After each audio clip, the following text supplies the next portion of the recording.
Good morning, and thank you for joining me on the Path to Liberty. I'm Michael Bolden with the 10th Amendment Center, and this is the show for March 6th, Monday, 2023. And yesterday in history, March 5th, all the way back in 1770, was one of the most important events on the road to American independence, the Massacre in Boston. And if there was anything that really solidified colonial opposition to things like arbitrary centralized power and large permanent standing armies, you have it right there. You find both of those items listed as grievances in the Declaration of Independence, and you can even see a lot of that message carried forward to the ratification debates over the Constitution some years later. I want to kick it off with just a very brief overview here from an article we published by Dave Benner, who, of course, does awesome work on this. He points out that 5 Bostonians died and 6 were seriously wounded, including a young boy. This incident did much to exacerbate tensions between the colonists and the Crown. Firebrands such as Samuel Adams and Paul Revere quickly branded the incident, I like how I put it there, quickly branded the incident as the Massacre and worked quickly to depict the event as an egregious assault against a peaceable people. Additionally, Dave writes, they used the episode to initiate a boycott of British goods. And of course, part of the independence of being able to do that was self-sustaining and things like food production and things like that. That's what helped them be more successful, which the two rallied support for over the coming months, Revere, Adams, and others. In the court of public opinion, Dave points out that public unrest towards the British grew to an all-time high, at least at that point. Now, there are some legitimate historical questions about culpability in the whole event. But if you think about it, and I think a lot of the people, the patriots, the revolutionaries' position were, if you didn't have arbitrary power and you weren't garrisoning and stationing large standing armies here, this type of a scenario never would have come up. But it's still an interesting situation. You've got a lot of names that you'll be familiar with. But Dave's article goes into a lot of that history. But most important in that story is that Dave calls it a pivotal step on the road to independence. And I think he was absolutely right. And I think it was so important in Boston for so many years that it was commemorated as a solemn kind of a public holiday there. They would have an annual event commemorating the massacre where they would have a bunch of speeches and vendors, kind of like going to an event today, and they'd have a keynote speaker from prominent patriots. So in the last couple of years, I've been doing my best here at this show as well, here on Path to Liberty, to do a similar type of commemoration, but highlighting one keynote speech for each year. And I started off the first couple with some easy ones. There was John Hancock's in 1774. Joseph Warren's first speech, he actually gave 2. His first one in 1772. And today I've got highlights from Dr. Benjamin Church 250 years ago, yesterday in 1773. It was actually a pretty great speech, but if you don't know Benjamin Church or any history about him, it's an almost jaw-dropping twist at the end of this episode.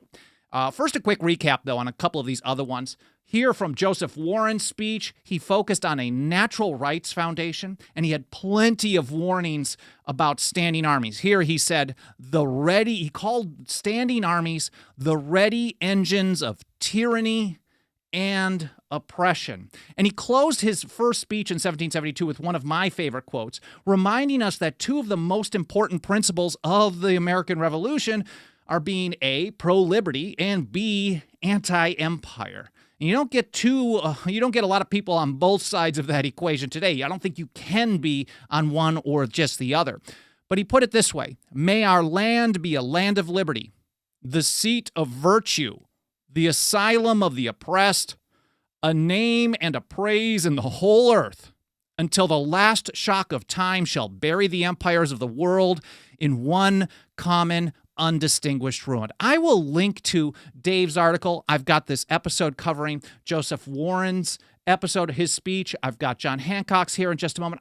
And all the other stuff, the original source documents, Benjamin Church's speech text, etc. over in the show notes. I publish a blog post about 1 to 2 hours after the live stream is done. You'll find that over at 10thamendmentcenter.com/path-to-liberty.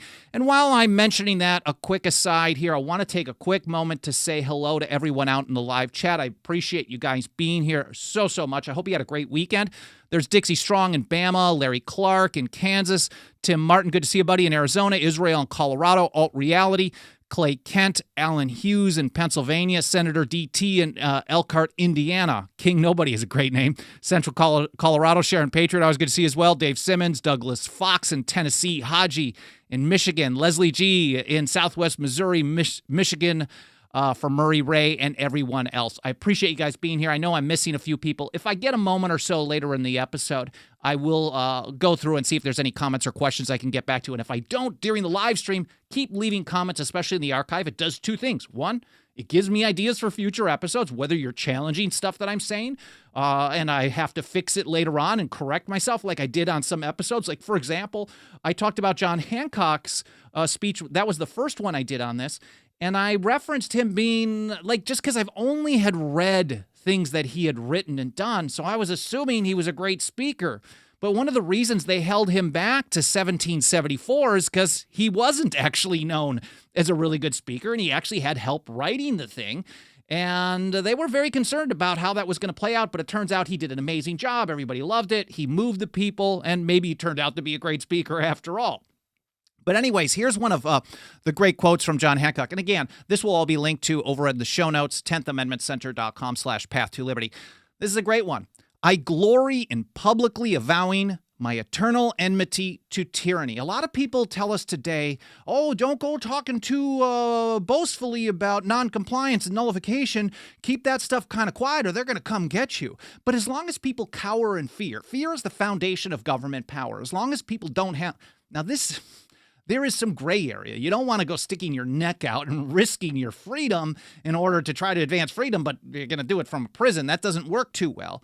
You have to have some kind of middle road. You have to be proudly in support of liberty and against tyranny so other people can rally to the cause. I mean, for example, we know John Dickinson in 1767, just a few years before this, he specifically in his letters from a farmer in Pennsylvania, he said, even the smallest step, we just have to take the smallest step, smallest statements and make them very public so other people can be aware of them and draw more people, build more courage. Each step leads to another and another and another. So John Hancock, I glory this was a guy who was totally rich. He had no reason. I mean, I know people who hate John Hancock and hate the American Revolution, want to just paint him as an opportunist and just out to get money. But he actually risked everything in order to support the revolution. He could have been on the other side and probably been much more wealthy. I glory in publicly avowing my eternal enmity to tyranny. And here's another one that I loved. Unfortunately, the people have forgotten. But he said, surely you never will tamely suffer this country to be a den of thieves. Well, maybe they weren't back then. Remember, my friends, he said, from whom you sprang. It looks like the people for generations have unfortunately forgotten from whom they sprang. And here's the episode up on the screen here if you're watching. Remembering Boston Massacre Day, John Hancock edition. That was from 2021, March 5th. And he also specifically reminded us, I thought something really interesting in that speech by Hancock was that the revolution, we're taught in government-run schools that the revolution was really just about taxation without representation. They had some taxes on tea, and we didn't have the right representatives there. And so therefore, there's no reason to resist anything today because we've got representatives, and even though they're taxing us, at least we have our representatives, and if we've got a problem with it, they want us to believe we just change those representatives, and now that's all we get to do. But Hancock pointed out in that speech, and I covered it in that episode, specifically that taxation without representation wasn't the root cause of the problem.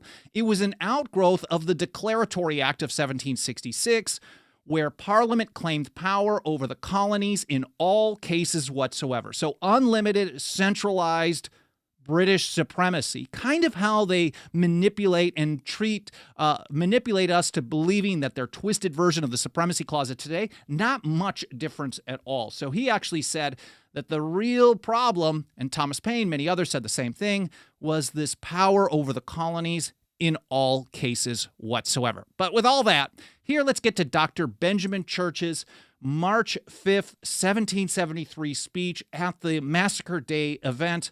He went through some pleasantries. He's not up to the task. This was a common thing. You can read the whole, I've got it over here from monticello.org. You can read the whole thing. But after some pleasantries, he gets right into railing against unlimited centralized power. Much of his speech was about basically a line in the sand. They're authorized to do this stuff, general things, and everything else is reserved to us here.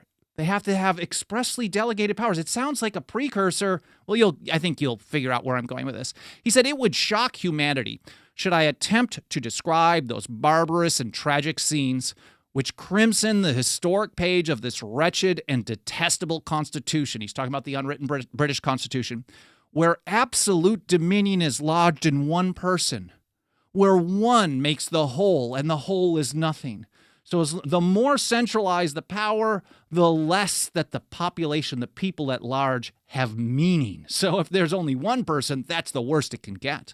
What motives, he said, what events could have been able to subdue men, endowed with reason, to render themselves the mute instruments and passive objects of the caprice of an individual? Of course, John Adams wrote, fear is the foundation of most governments. We know that ignorance and fear lead to this type of thing. Jefferson had written, if people wants to be ignorant and free in a state of civilization, if a nation wants to be ignorant and free, it wants what never was and what never will be. So if you don't have courage and knowledge, that's what kind of leads to that. But he's asking that question kind of rhetorically. We've got people with reason and rational ability. What would drive us to be okay with this type of thing? Again, he sounds where he's getting a little bit more. This sounds a little bit like a precursor to Article 2 of the Articles of Confederation, which I covered in an episode last week on the 1st, and then also the 10th Amendment. He said, mankind no doubt intended by the original compact a permanent exemption of the subject body from any claims which were not expressly surrendered for the purpose of obtaining the security and defense of the whole. Okay, so the TLDR, there's a compact, it's unwritten between the people and the government, and they expressly delegated certain things for government to do. Everything else was automatically reserved. This is really a precursor, kind of like Patrick Henry's views in his 1765 resolves against the Stamp Act, or James Otis Jr. in 1761 saying an act against the Constitution was void. They're saying they're only authorized to do certain stuff. And he specifically is talking about expressly surrendered or expressly delegated is how they use the term in the articles and later. He said, can it possibly be conceived that they would voluntarily be enslaved by a power of their own creation? Again, this is really a line in the sand argument. Joseph Warren's focused more on natural rights and standing armies, and here he is talking about delegated and reserved powers, Benjamin Church, the following year. Again, he said, the Constitution of Magistrate does not therefore take away that lawful defense against force and injury allowed by the law of nature. We are not to obey a prince ruling above the limits of power entrusted to him. There's so much there. He's literally just saying, okay, again, the prince, whatever, elected or unelected, the people in power, the people who have power, only have those powers that are entrusted or delegated to them. And as soon as they go beyond that line, we aren't supposed to be obeying them. We're supposed to be resisting and opposing them. He said, for the Commonwealth, by constituting a head, does not deprive itself of the power of its own preservation. And of course, he referred to that as a natural right. This is the same type of thing that Thomas Jefferson said, citing these revolutionary principles in his draft for the Kentucky Resolutions of 1798 against the hated Alien and Sedition Acts of John Adams and his team. But he put it this way, every state, and when he's talking about states here, he's not talking about the state governments, he's talking about the people of every state and the delegated powers to their own state government. Every state has a natural right, in cases not within the compact, to nullify of their own authority all assumption of powers by others within their limits. So again, it's a natural right. If a government is there as an agent of the people or the people of the several states in our scenario, if they are an agent of the people and they do stuff within their bounds, fine. If they go beyond that limit, you have a natural right to resist them. And that's what Benjamin Church was saying. That's what Jefferson was saying some years later. Here back to Church. He said, government or magistracy, whether, man, I always have trouble with that word, whether supreme or subordinate, is a mere human ordinance. So even whether it's executive king or any form of government, this is a human creation. It's created by people, and that power has to flow from somewhere. We can think about people like George Mason, who specifically said, all power is from the people. Mercy Otis Warren said the same thing. All power is from the people, and they have an incontestable right to check the creatures of their own creation. So government is a mere human ordinance, and the laws of every nation are the measures of government power. You can read it yourself. And kings, the servants of the state, when they degenerate into tyrants, forfeit their right to government. You can hear some precursors to what ended up in the Declaration of Independence. Even Alexander Hamilton had the same type of view. And when Hamilton, we tweeted this morning, if Hamilton sounds better than almost everyone in office today, you know you were in a seriously bad place. But Hamilton put it like this in Federalist number 33. He's talking about the Supremacy Clause, and he's trying to respond to some claims that they'll just be able to do whatever they want. But he's saying, no, they only have the powers that are delegated to them, and they're only supreme in those acts that are pursuant to the delegated powers. Now, of course, the way he read them were way too broad, but that's a different episode. But here's how he put it. The principle is still very solid. It will not follow from this doctrine, again, of supremacy, that acts of the large society, which are not pursuant to its constitutional powers, but which are invasions of the residuary authorities of the smaller societies, will become the supreme law of the land. So this is just what Benjamin Church was saying. As soon as they go beyond that limit, they forfeit their right to have any kind of obedience. And if they become tyrants, they forfeit their right completely, and then you go even further. And that's exactly what Hamilton is saying here as well in Federalist 33. Only if they are acting pursuant to those powers delegated to them are their acts supreme. If they aren't, they are not the supreme law of the land. And more importantly, he said, these will be merely acts of usurpation and will deserve to be treated as such. And they also deserve to be treated as a usurpation with disdain, hatred, of course, resistance. Again, back to Benjamin Church. I keep thinking Joseph Warren. Anyways, numberless have been the attacks made upon our free Constitution. Numberless the grievances we now resent.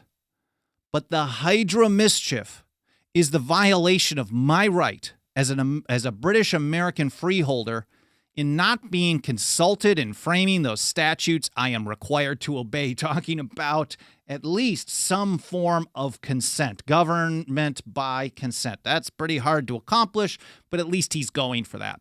He said the authority of the British monarch over this colony was established, and his power derived from the roving charter. By that, we are entitled to a distinct legislation. So again, this is about a line in the sand.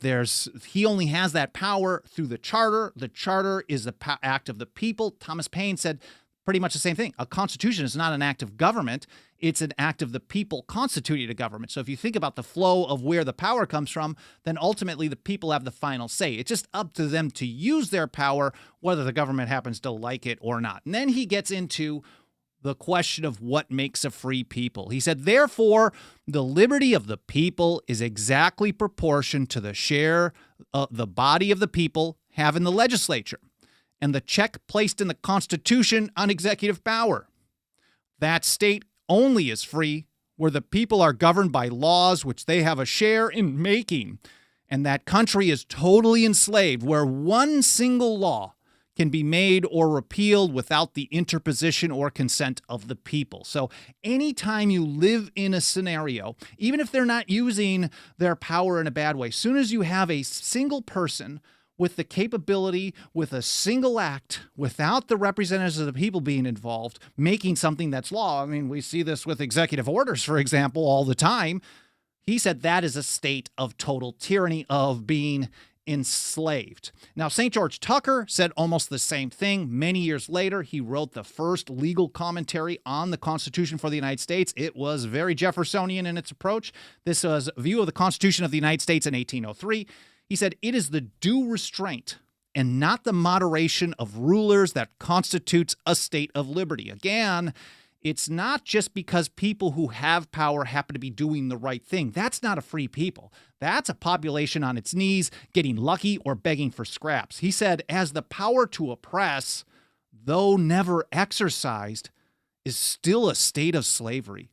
So as long as they have that power, that is a state of slavery to people like St. George Tucker. Now, both Tucker in 1803 and Church in 1773, they were reiterating the penman of the Revolution's view. That's John Dickinson again in his Letters from a Farmer in Pennsylvania. I think this is letter number 7.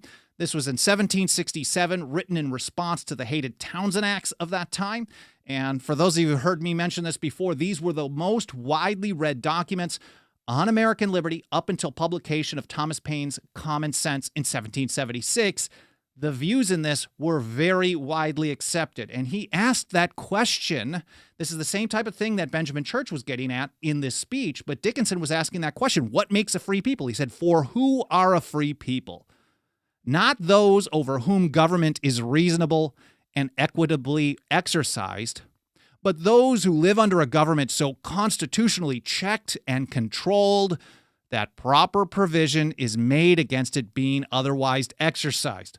Short version again, TLDR, you're not free just because government is treating you well. You're still in a state of slavery, hoping that government will continue doing this the right way forever. And that never happens. And that's why the only people who are a free people are those who know how to exercise their rights, whether the government wants them to or not, or as Thomas Jefferson put it, a free people claim their rights as derived from the laws of nature and not as a gift of their chief magistrate. And again, back to Benjamin Church. After going through all the structure, and again, I will link to his full speech in the show notes. It's got all the notes, etc., with it as well over at monticello.org. He went through quite a bit about this structure of the system, the power of the people, and then he wraps up with this big reminder. And I've got the twist coming up here in just a moment. That is just fascinating for those of you who don't know. But let us not forget the distressing occasion of this anniversary. The sullen ghosts of murdered fellow citizens. He's talking about the people killed in March of 1770. He was the physician. Benjamin Church was the doctor who examined the body of Crispus Attucks and treated some of the wounded right there on the street. He was there firsthand. He was the physician for the patriots. So he knew what was going on. He said, but words can poorly paint the horrid scene. Defenseless, prostrate, bleeding countrymen, the piercing, agonizing groans, the mingled moan of weeping relatives and friends. These best can speak. And he's calling on the people to do something now. He's calling on them to take a stand against the empire. He said to rouse the lukewarm into noble zeal, to fire the zealous into manly rage against the foul oppression of quartering troops in populous cities in times of peace. So he wanted them to be into a manly rage in 1773. Again, if you think about it, it's pretty powerful stuff. He draws a line in the sand between delegated and reserved powers over and over and over. Talks about, well, as soon as you go beyond that, you're a tyrant. You don't deserve obedience. We need to resist you. And then he rallies people to the cause. But here's the big twist. And here's from the Battlefields Trust over at battlefields.org. Again, all this stuff will be linked to in the show notes over at 10thamendmentcenter.com/path-to-liberty. Well, I'll just do the spoiler. Benjamin Church was a turncoat. He was a traitor. In July 1775, the Continental Congress authorized the creation of a medical department with a director general and chief surgeon. Dr. Benjamin Church, July 1775. This is just months after Lexington and Concord. This is literally, I think this was just weeks, maybe 1 week after the declaration and the causes of why they were taking up arms, drafted by John Dickinson and Thomas Jefferson, passed unanimously by the Second Continental Congress. We will continue to fight until the threat of you attacking and taking our liberty is gone, and we will not put our arms down before then. So, in other words, you're going to have to lose. So they created a medical department, and he was elected to serve as the Director General, which ultimately made him the first Surgeon General of the United States. However, he only served that role for 3 months before he was court-martialed on accusations of treason. Now, I'm not an expert in the history of the treason of Dr. Benjamin Church, but it turns out he was passing along there. He didn't even deny it himself. He was passing along letters to a contact through a mistress to General Gage, and General Gage is the guy who marched on Lexington and Concord. There is some suggestion in the history that maybe he was the guy that was kind of giving him information that led to that attack. We often think of Benedict Arnold as that first, like, if you're going to be a traitor, don't be Benedict Arnold on us. But really, Benjamin Church was probably the first. There was a court-martial, as they said here.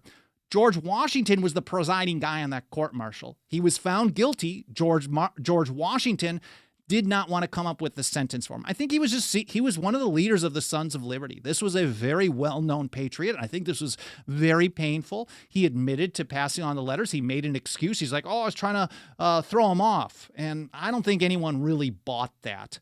But George Washington turned this information over to the Continental Congress, said, we found him guilty. We're going to leave the punishment up to you. The Massachusetts Provincial Congress kicked him out. He was sent to prison, I think in Connecticut. And then the Continental Congress decided to banish him rather than execute him. So he was held in very high regard, but he died en route to where he was going. And the interesting part is his widow and his family were pensioned by the British government. And I think that in and of itself, now, someone might have some interesting history that maybe the whole thing was a conspiracy and Washington and everyone else was wrong and he was really one of the good guys with us, or maybe he flipped the switch. Maybe it was because he had a mistress and he was in a bunch of debt and he was desperate and he did bad things. Human nature leads us to do a lot of bad things. But man, I think the lesson here is very straightforward. John Adams put it this way: trust no man living with power to endanger the public liberty, including the people who tell you trust no one with power to endanger the public liberty. Trust no one who's the head of one of the leaders of the Sons of Liberty. Trust no one who's calling you to resist. You can't trust people with power, because ultimately, human nature, the maxim, they will lead us astray over and over. Here's Samuel Adams some years earlier put it this way: it is a very great mistake to imagine that the object of loyalty is the authority and interest of one individual man, however dignified by the applause or enriched by the success of popular actions. Again, it's a great message from Benjamin Church. Many of the things that he did, and I've seen some things that kind of poo-pooed there was always some question about his loyalty. Samuel Adams, John Hancock, and many others, they trusted him. I mean, he was a friend of the cause. He was with them for many years. He was on the street treating the bloody during the Boston Massacre, and he flipped a switch in the coming years. We don't know. We really will never know, and maybe other people know better than I do. But I don't think any historian really can actually do anything other than guess what the motivation was for all this and what the real facts were. We can see the letters that have been sent back and forth. They actually have them on file at the Gage Library. I think it's in Michigan, of all places. I'm not sure how that all works out. But if you want to read more about that history, there's a bunch of blog posts done by my favorite historian of that era, called a guy named J.L. Bell, who has a blog called Boston 1775. I'm going to link to it. I'm linking to a URL of the tag of Dr. Benjamin Church, and you can see all kinds of stuff about the letter, et cetera, et cetera. That will be in the show notes at 10thamendmentcenter.com/path to liberty. Just looking over in the live chat and see if there's any comments or questions I can quickly get back to. I just got a few minutes here. Haji says Jefferson for the win there. Absolutely. And that's really the message. Whether Benjamin Church did the wrong thing later or not, whether Jefferson did the wrong thing in his life or not, the message is correct no matter what. When government does stuff that they're not authorized to do, it's up to the people to keep them in check. And if the people don't do that, they shouldn't be surprised when government grows and grows and grows, no matter who you have in office, because it's not about the people, it's about the power. Let's see if there's anything else. Senator DT says it's an understanding that a cousin of mine was the judge in the trial of the British soldiers that fired on the citizens of Boston, where John Adams was one of the attorneys. That's fascinating. That's fascinating history. See if there's anything else here. I'll have to scroll through a little bit later. I appreciate you guys leaving your feedback. If you really want to help us get this kind of word out, these foundational historical principles, and then on top of it, how to implement them in response to the largest government in history once again today, supporting the Constitution and liberty, no matter what they try to do. The odds are heavily stacked against us, but ultimately, duty is ours. We have to do what's right no matter what the odds are. If you want to support us in that effort, you can join us for as little as $2 a month. Nothing helps us get that job done more than the financial faith and support of our members. $2 a month. We also have annual, 5-year, and lifetime options over at 10thamendmentcenter.com. I'd be extremely grateful for any consideration you can give to join us today. And thank you to everyone. I see a bunch of people out there who are members. I don't want to dox anybody, but I appreciate you guys putting your faith behind our work, your financial faith. I know it's very difficult with the way the Fed and the government itself is destroying the purchasing power through their inflation and their spending, their insane spending. So I'm very grateful for any of that fiat you can throw our way. Again, 10thamendmentcenter.com/members. Again, I appreciate you guys being here. I hope this was interesting. I hope it was educational. I'll get that blog post published in a couple of hours over at 10thamendmentcenter.com/path to liberty. I hope you had a great weekend. Your Monday's off to a good start, and I hope to see you next time here on the Path to Liberty.